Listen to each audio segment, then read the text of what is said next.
안녕하세요. 미디어 프로젝트 첫 번째 시간입니다. 본 과목의 목적은 여러분들이 4년간 배운 것을 프로젝트를 통해서 포트폴리오로 만들고 사회 진출에 대한 준비를 하는 것입니다. 본 온라인 강의의 교재입니다. 현대 사회가 변화하는 트렌드에 맞게 여러분들의 프로젝트를 기획하고 면접 준비를 하거나 자기소개서를 쓸 때 도움이 되는 책입니다. 제목은 기하급수 시대가 온다. 영어 제목은 Exponential Organisations입니다. 저자는 살렘 이스마일인데 실리콘밸리의 창업 사관학교라 불리는 싱귤라리티 대학의 교재입니다. 본 과목의 평가 방법입니다. 프로젝트가 80%이고 출석 과제가 20%입니다. 프로젝트 평가는 동료 평가와 교수 평가가 같은 비중으로 반영됩니다. 프로젝트 주제는 여러분들의 사회 진출 방향에 맞게 자유롭게 선정하시면 됩니다. 많은 학생들이 앱이나 웹을 만들거나 게임, 영상, 애니메이션을 제작합니다. 컴퓨터 아트, UX를 디자인하거나 논문을 쓰는 학생들도 있습니다. 마케팅이나 비즈니스 관련 프로젝트를 하기도 합니다. 어떤 학생들은 유튜버가 되는 것을 목표로 시장조사, 기획, 제작을 했고 싱어송라이터가 되겠다는 학생도 있어서 작곡하고 노래를 부르는 경우도 있습니다. 또 요식업, 자영업자가 목표인 학생은 사업계획서를 작성했습니다. 프로젝트는 3인 1조를 원칙으로 하는데 한두 명은 가능하지만 4명은 불가합니다. 외부 학생들의 도움을 받는 것도 가능한데 프로젝트 보고서 첫 장에 외부 학생들의 역할과 자신의 역할을 분명히 구분해서 제시해 주시기 바랍니다. 프로젝트는 블랙보드와 카페.다음.net/mediahuman에 동시에 제출합니다. 아이디는 10 홍길동처럼 입학연도 2자리와 이름으로 만듭니다. 가입 질문에는 디지털 콘텐츠라고 답하면 됩니다. 13주까지 5분 이내에 최종 발표 동영상을 준비해 주시고 14주까지 5분 이내에 시연 동영상을 준비해 주시기 바랍니다. 본 과목은 소프트웨어 개발 프로젝트의 경우 소스코드를, 아트 프로젝트의 경우 아트 데이터 등 자신의 프로젝트를 증빙할 수 있고 평가에 도움이 되는 자료를 모두 제출합니다. 제출하지 않은 부분은 평가에서 제외되니 참고하시기 바랍니다. 프로젝트를 수행할 때 다른 사람의 소스 코드를 가져와 수정해 제출할 수 있습니다. 이 경우 어떤 부분이 자신이 했고 어떤 도움을 받았는지 보고서 첫 페이지에 명시해 주시기 바랍니다. 프로젝트 결과물의 제출량이 클 경우 블랙보드에는 핵심이 되는 PPT와 내용만 제출하시고 나머지는 GitHub, 구글 드라이브, 유튜브 등의 데이터를 저장하고 링크를 제출해 주시기 바랍니다. 수정 화면에서 위 메뉴바에 URL로 링크를 활성화시키면 빨간 점선이 추가됩니다. 이때 주의할 점은 카페에서 링크를 누르면 내용을 볼 수 있는지 반드시 확인하기 바랍니다.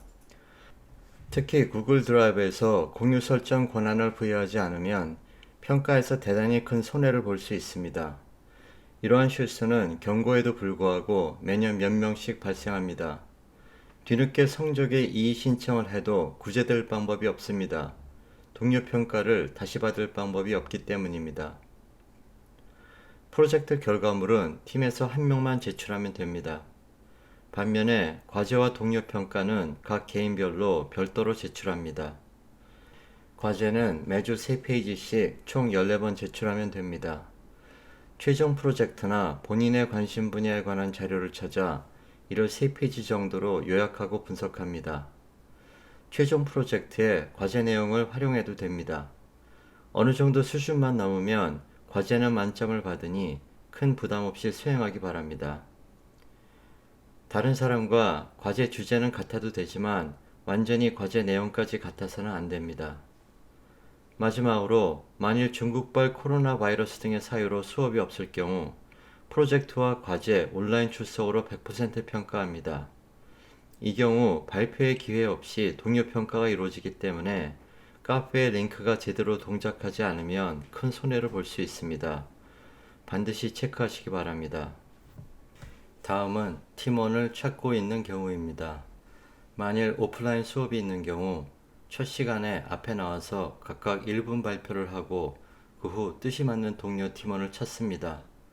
그러나 온라인 수업으로만 진행되는 경우 블랙보드나 미디어 휴먼 카페에 다음 사항을 올려주셔서 교수의 개입 없이 서로 팀원을 찾아 나갑니다. 저는 여러분들이 8주째 기획서를 제출하면 그때 최종 팀원의 구성을 알게 됩니다. 이때 팀원을 구한 뒤는 윗글을 삭제하지 마시고 제목에 미프를 미프 종료로만 수정해서 다른 사람들이 진행 상황을 참고할 수 있게 해주시기 바랍니다. 다음은 동료 평가를 하는 방법입니다.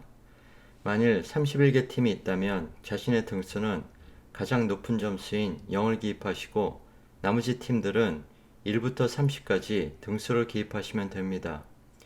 화면에서 두 번째 프로젝트를 한 학생은 자신의 등수를 0을 기입한 것을 볼 수 있습니다. 코멘트열에는 프로젝트의 키워드와 장단점을 한두 줄로 기입해 주시기 바랍니다. 코멘트 내용이 부실한 경우 평가자의 신뢰가 떨어진다고 보고 동료 평가에서 제외될 수도 있습니다. 이러한 동료 평가 방식은 오랫동안 아주 잘 진행되어 왔습니다. 여러분도 공정하고 성실한 평가로 이러한 전통을 계속 이어가기 바랍니다. 미디어학과의 큰 강점은 IT를 기반으로 다양한 분야를 융합할 수 있다는 점입니다. 이러한 동료 평가를 하면서 여러분들은 다양한 사회 진출 분야에 대한 준비를 할 수 있습니다.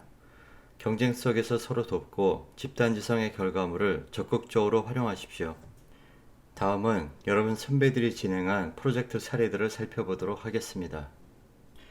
코코넷 프로젝트는 베이비 케어를 위한 IT 서비스입니다. 이 프로젝트를 자신의 포트폴리오로 해서 각 팀원들은 우리은행, LG, CNS, 포스코 등의 IT 서비스 회사에 진출하였습니다.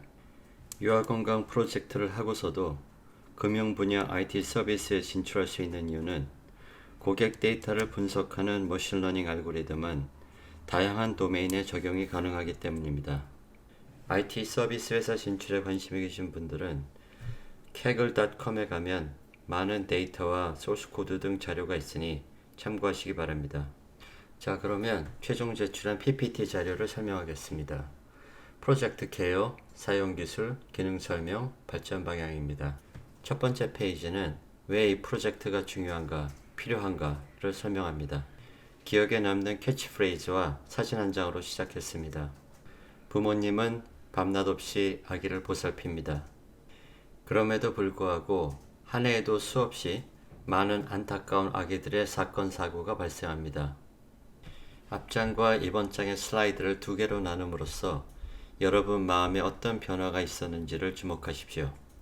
또 오른쪽에 신문기사 두 개를 인용하면서 자신의 주장에 대한 근거를 대고 있습니다. 그래서 저희는 생각했습니다. 부모님을 도와 아기를 보살피자. 여러분들은 이 프로젝트가 중요하고 필요하다고 생각하시나요? 그렇다면 이 프로젝트의 발표는 성공한 것이고 그렇지 못하다면 실패한 것입니다. 청중의 관심을 초반 1, 2분 안에 끌지 못하면 관심의 집중도가 급격히 떨어지기 때문에 초반에는 이 프로젝트가 무엇인지, 왜 중요한지, 왜 필요한지, 독창적인지를 설명해야 됩니다. 아기의 상태를 파악해 아기의 안전을 지키고 언제 어디서든 부모님에게 아기의 상태를 파악할 수 있도록 하여 보다 편리한 삶의 가치를 제공하고자 합니다.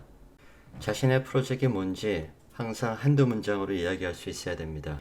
어떤 프로젝트인지는 알 수 있지만 아기의 상태라는 단어들이 두 번 나온 것은 오게티입니다. 제 생각엔 문장의 길이를 반으로 줄이면 더 강력하게 전달이 될 것 같습니다. 프로젝트 개요입니다. IT와 육아를 결합하여 스마트 육아로 엄마에게는 육아의 편리함을, 아기에게는 안전을 제공하는 것을 목표로 합니다. 화면 중앙에 Safe and Convenient라고 나오는데 본 제품의 기획 의도를 바로 알 수 있습니다. 그렇다면 평가자 입장에서는 본 발표의 설명을 다 듣고 난 다음에 과연 safe하고 convenient한가가 될 것입니다. 다음은 사용 기술입니다. 먼저 아이의 상태를 파악하기 위해서 자세, 호흡, 수면, 포만감, 체온, 배변 상태를 체크해서 데이터를 획득합니다. 이때 아두이노에 센서를 포함한 키트들을 사용합니다. 아이의 상태 데이터를 MySQL에 저장해서 관리합니다. 이 프로젝트 팀원 중 한 사람은 데이터 사이언스 개론을 들었는데 디시전 트리 등 데이터 사이언스의 아주 간단한 알고리즘들을 사용해서 데이터를 모델링하고 분석하고 예측했습니다. 이러한 데이터 사이언스 기술을 바탕으로 간단한 베이비 케어는 사물 인터넷을 활용해서 스스로 제어하고 어려운 문제는 부모에게 알려서 잠자는 중이라도 깨울 수 있도록 합니다. 이는 안드로이드 앱을 통한 실시간 알람과 확인으로 구현됩니다. 사용된 기술의 구체적인 플랫폼과 랭귀지와 API를 보여줍니다. 다음에 기능 상태입니다. 실제로 어떤 피처를 가지고 있는지 화면과 설명을 통해서 쉽게 이해할 수 있도록 합니다. 이 앱의 특징 중 하나는 알람의 적절성 여부 선택입니다. 부모가 알람이 잘 울렸습니까? 라는 질문에 예, 아니요 답을 함에 따라서 아이와 부모 간의 관계를 모델링합니다. 만일에 부모가 아니요 라고 답을 하게 되면 앞으로 이 정도 일도는 알리지 않는 게 낫겠구나 하면서 모델의 파라미터가 변화를 하게 됩니다. 여기서 중요한 것은 고객과의 상호작용을 통해 사용자 맞춤형으로 IT 서비스가 계속 적응해 간다는 점입니다. 아이의 건강 상태를 볼 수 있는 주요 GUI와 기능입니다. 기획자의 의도대로 안전하고 편리한지가 평가 기준이 됩니다. 온도 센서를 통해 아이의 체온 체크가 되며 그래프와 표를 동시에 확인할 수도 있습니다. 그래프는 전체적인 변화 정도를 볼 수 있으며 표는 현재 상태를 확인할 수 있습니다. 위험 시 OK에서 Danger로 바꾸며 알람이 가게 됩니다. 배변 상태도 확인이 가능합니다. 습도 센서로 기저귀 습도를 체크하며 배변 시 OK에서 Danger로 바뀌며 알람이 가게 됩니다. 자이로 센서를 활용하면 아이의 실시간 자세를 보여주기도 가능합니다. 예를 들어 아기 수면 시 엎드려 잠으로 인해 호흡이 어려운 경우 프로세싱을 통해 값을 예측하고 부모에게 알람을 울려줍니다. 또한 자이로 센서로 실시간 수면 상태를 확인합니다. 수면 시 난슬립 상태에서 슬립으로 바뀝니다. 이때 K-means라는 아주 간단한 클러스터링 알고리즘을 사용합니다. 하지만 얼마든지 정확도를 올리기 위해 다른 알고리즘들을 사용할 수 있습니다. 가속도 센서를 사용해서 실시간 호흡 상태를 확인하고 무호흡을 체크할 수도 있습니다. 아기의 발달 과정에 따라 다른 아기들의 발달 과정을 비교하고 수집하여 적절한 시간에 알람으로써 아이의 수유를 놓치지 않도록 도와줍니다. 부기능으로서 닥터 팁, 즉 아기와 관련된 건강 팁 공유 게시판을 제공하여 커뮤니티를 활성화합니다. 본 앱은 무료로 제공되고 광고 배너 같은 공간을 통해서 수익을 창출하도록 합니다. 향후 발전 방향으로 사용자 위치 기반의 닥터 팁 서비스를 제공하고 아이와 관련된 병원, 상점 등의 옐로우 아이디와의 연결이 가능하도록 합니다. 자, 이제 시연 동영상을 보도록 하겠습니다.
최근 IT 서비스 회사에서 인공지능이나 스마트 팩토리에 관련된 인력들을 점점 더 많이 충원하고 있습니다.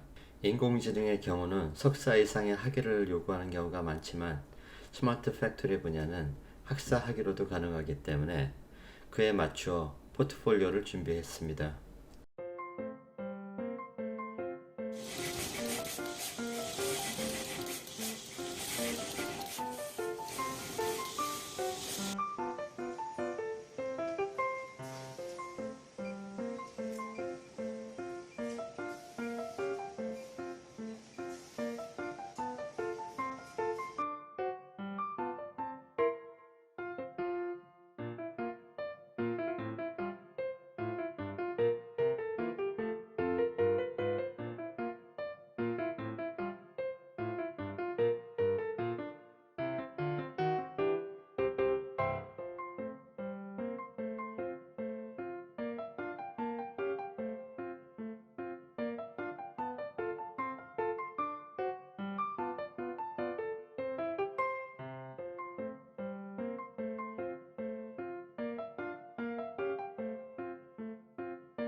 다음은 Art and Design 프로젝트 사례입니다.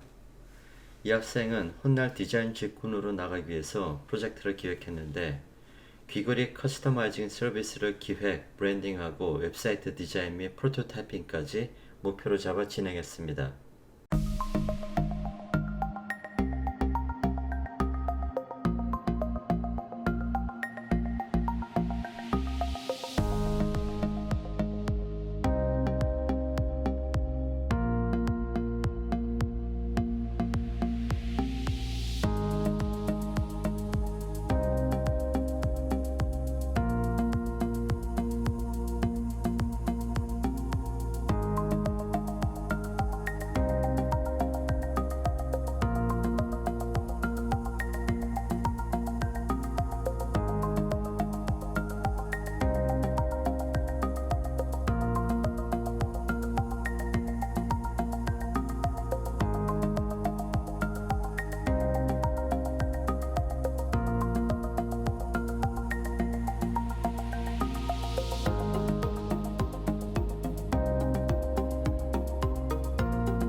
프로젝트와는 별도로 1주 1차시, 2차시, 3차시 과제가 있는데 이에 대해 말씀드리겠습니다. 아주대학교 원격 수업 운영 기준에 따르면 수업 시간은 강의 콘텐츠 재생 시간과 학습 시간을 합산해서 1차 시당, 즉 1학점당 50분 이상으로 구성됩니다. 이때 콘텐츠 재생 시간은 25분이고 나머지 25분은 과제, 토론, 퀴즈 등으로 인정을 받을 수 있습니다. 따라서 본 과목에서는 온라인 강의가 있는 주는 항상 3페이지짜리 보고서를 써서 25분의 학습 시간을 인정받으셔야 합니다. 1주 과제에는 과제 ppt.x 파일이 첨부되어 있으니 이를 수정해서 제출하시면 됩니다. 2주 과제도 1주에 첨부된 파일을 사용하시면 됩니다. 평가는 기본 요건만 갖추면 거의 만점이기 때문에 부담 없이 과제를 수행하시기 바랍니다. 또한 의무사항은 아니지만 팀원들끼리는 서로 다른 내용을 분석하는 것이 최종 과제를 준비하는 데 효율적입니다. 과제 템플릿입니다. 여러분의 학번과 이름을 기입하시고 공공주로 되어 있는 것을 일주로 바꿔주시고 본 강의 동영상 내용을 요약하고 관련 자료 요약 및 분석을 하시고 이를 최종 프로젝트에 어떻게 활용할지 방안을 적어주시면 됩니다. 맨 밑에는 관련 자료를 링크해 주시고 오른쪽에는 관련된 이미지나 글을 삽입해 주시면 됩니다. 하나의 주제를, 즉 논문이나 프로덕트나 서비스를 3단계로 나누어서 3차시로 수행하시면 됩니다. 결과물은 3페이지 이상만 제출하시면 됩니다. 8주차에는 1, 2주와는 다른 과제를 제출합니다. 기획서는 어떤 프로젝트를 할지에 대한 계획을 각각 PPT 파일로 제출합니다. 팀별로는 같은 파일일 수 있습니다. 첫 번째 페이지에는 프로젝트 제목, 팀원 이름, 학번을 기재합니다. 두 번째 페이지는 어떤 프로젝트인지를 요약합니다. 세 번째 페이지는 참고 자료나 제품, 서비스를 간단히 요약합니다. 네 번째 페이지부터의 포맷은 자유이고 평가는 기본 요건만 갖추면 만점입니다. 15주째에는 최종 프로젝트와 동료 평가표를 제출합니다. 최종 프로젝트는 팀별로 한 사람만 내면 되고 동료 평가는 개개인별로 다 내야 됩니다. 자세한 내용은 블랙보드에 공고된 내용을 참조하시기 바랍니다. 어펜딕스입니다. 지금까지의 학습으로 출석이 인정됩니다. 어펜딕스는 다양한 학생들의 수준과 관심을 반영하는 것이 목적입니다.